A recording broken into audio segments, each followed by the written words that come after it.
మనిషిని ఎంత క్షమాపణ అడిగినా మనిషి క్షమించకపోవచ్చేమో, కానీ దేవుని దగ్గర ఒక్కసారి అయ్యా దయతో నన్ను క్షమించు అని ఒక్కసారి మీరు అడిగితే చాలు, ఆయన వెంటనే నేనున్నాను అని జవాబిస్తాడు.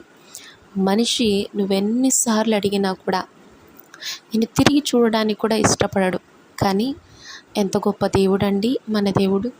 ఆయన ఎంత ప్రేమగా పలకరిస్తాడు.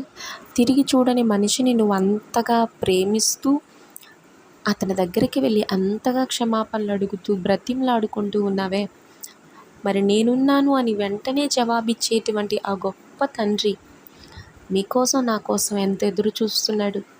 నాతో ఒక్కసారి మాట్లాడవా? నన్ను తిరిగి చూడవా? నువ్వు నా వైపు మళ్ళితే నేను నీ వైపు మళ్ళీ నిన్ను ఆశీర్వదిస్తాను, నీకు సహాయం చేస్తాను, నేను నీకు తోడుగా ఉంటాను అని ఆయన